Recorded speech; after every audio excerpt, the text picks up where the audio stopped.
Hello and welcome my dear students on my YouTube channel आदमी chemistry. तो प्यारे बच्चों, ये जो क्वेश्चन है सॉल्यूशन चैप्टर का है, इसी साल 2025 के अंदर जेईई मेंस के अंदर पूछा गया है। इस क्वेश्चन में बेटा पूछा गया एक्स वाई मेम्ब्रेन या पार्टीशन बिटवीन टू चेंबर। यहाँ पे मेंशन किया हुआ है 1 and 2 containing sugar solutions. Concentration जो इसकी है यहाँ पे C1 है और यहाँ पे C2 है।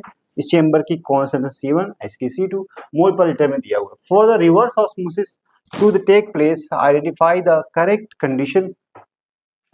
Here P1 and P2 are pressure applied on chamber 1 and 2.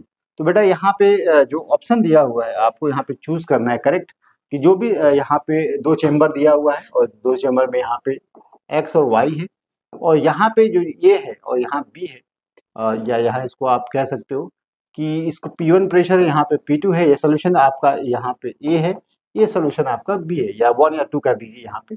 और यहाँ पे पूछा गया है कि जो मेम्ब्रेन है जो पर्सन सेल्लोफेन की बनी हुई है और P1 जो प्रेशर है ग्रेटर है किसे, ऑस्मोटिक प्रेशर से, या आप कह सकते हैं मेम्ब्रेन जो है या पार्टीशन जो है पोरस है और साथ में P2 ग्रेटर देन यहाँ पे ऑस्मोटिक प्रेशर। मेम्ब्रेन या पार्टीशन जो दिया हुआ है सेल्लोफेन का बना है और यहाँ पे P2 जो कि ज्यादा है किससे, ऑस्मोटिक प्रेशर से।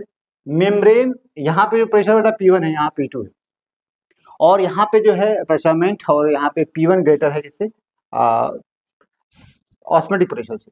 तो बेटा यहाँ पे अगर क्वेश्चन करना है तो आपको यहाँ पे थोड़ा सा आपको दिमाग लगाना पड़ेगा। यहाँ पे जब भी आप देखें सोल्यूशन शुगर का जब यहाँ पे कंडीशन होती है तो उस कंडीशन में जब भी इसका यहाँ देखे, पहले क्वेश्चन को देखे, पहले यहाँ पे पूछा गया है करेक्ट स्टेटमेंट रिगार्डिंग इस चेंबर के बारे में दिया है। ये जो दिख रहा है ना आपको सेमी परमेंट मेम्ब्रेन, ये किसकी बनी है, जब ये शुगर का अगर आप ऑस्मोसिस कराते हैं उसके चेंबर जो आपको मेम्ब्रेन होती है वो परचमेंट की बनी होती है या सेलोफेन की बनी होती है।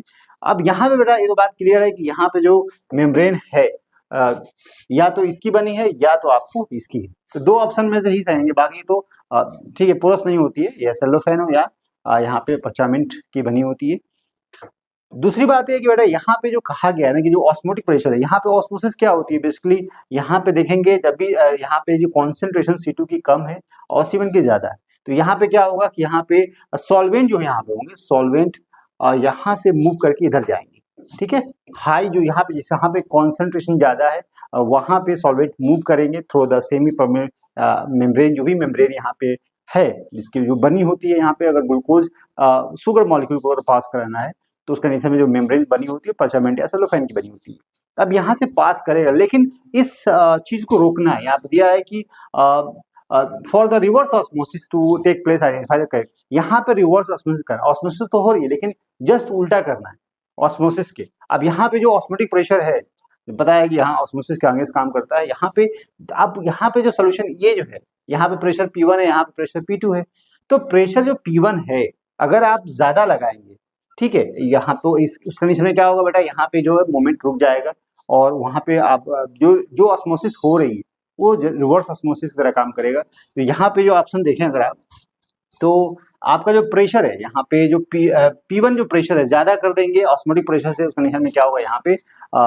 रिवर्स ऑस्मोसिस होगा। यहाँ पे क्या होगा, रिवर्स ऑस्मोसिस वाला केस यहाँ बनेगा, ठीक है। तो ये जब हो पाएगा जब आपका प्रेशर जो चेंबर 1 में है आप बढ़ा देते हैं और देन ऑस्मोटिक प्रेशर, तो उस कंडीशन में क्या होगा, आपका रिवर्स ऑस्मोसिस शो करेगा। वहां पे सॉल्वेंट बैक सॉल्वेंट जो जो ऑस्मोसिस हो रही है वो बस रिवर्स हो जाएगी, दैट इज रिवर्स ऑस्मोसिस। तो इस क्वेश्चन के अंदर बेटा यही बात थी, इसलिए ऑप्शन यहाँ पे देखेंगे तो आपको क्या मिलेगा, ये आपका डी आंसर सही होगा इस क्वेश्चन के लिए, ठीक है। बात समझ में आ रही है। तो यहाँ पे इस तरह के क्वेश्चन जेईई मेंस में आते हैं और यहाँ पे क्वेश्चन में पूछा गया है when 1 gram of each of compound AB और AB2 are dissolved in 15 gram of water separately, they increase the boiling point of water by 2.7 Kelvin and 1.5 Kelvin respectively. The atomic mass of A in mu is 10 के power -1। Yes बताना आपको value.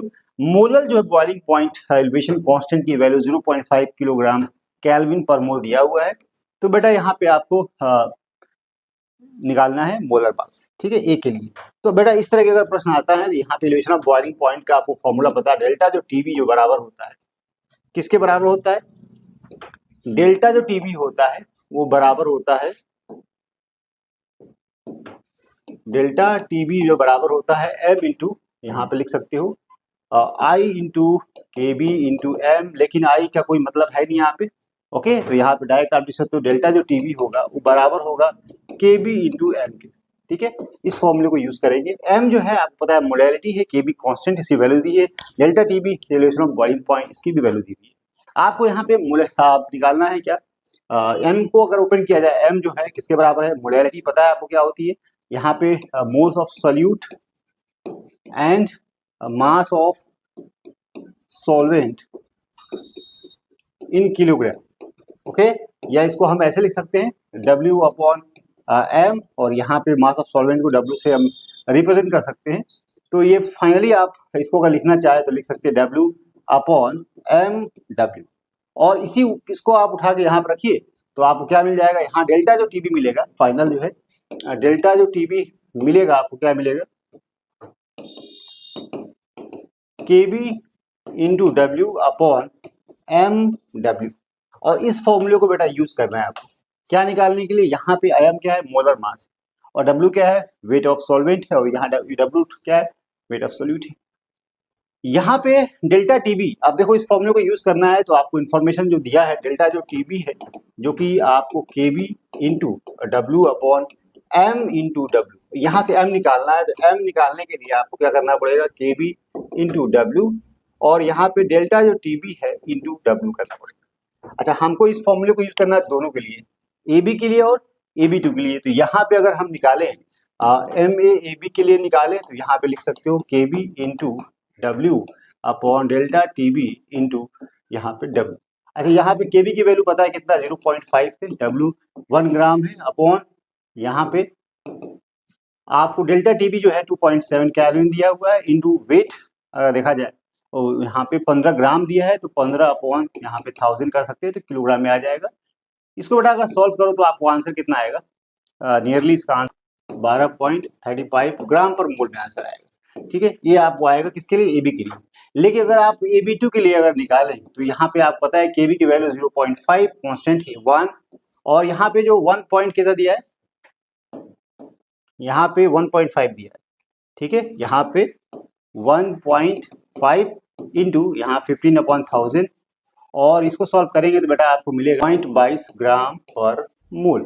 ठीक है, ये भी कर लेंगे। अब आपको देखिए जो मोलर मास है ए बी और ए बी टू के लिए निकल गया, तो बेटा आप क्वेश्चन को बना सकते हो। रिलेशन यहाँ पे क्या करना है, जो एम ए बी है इसको हम लिख सकते हैं ऐसे, M A plus M B बराबर कितना है, यहाँ पे कितना है बेटा, यहाँ पे ए बी के लिए है 12.35, कितना है 12.35 ग्राम पर मोल दिया हुआ है। ठीक है, और एम ए बी टू के लिए अगर देखा जाए तो यहाँ पे एम ए और 2 यहाँ पे बी, यहाँ लिख सकते हैं 2 एम बी, ओके, बराबर कितना दिया 22.22 ग्राम पर मोल दिया हुआ।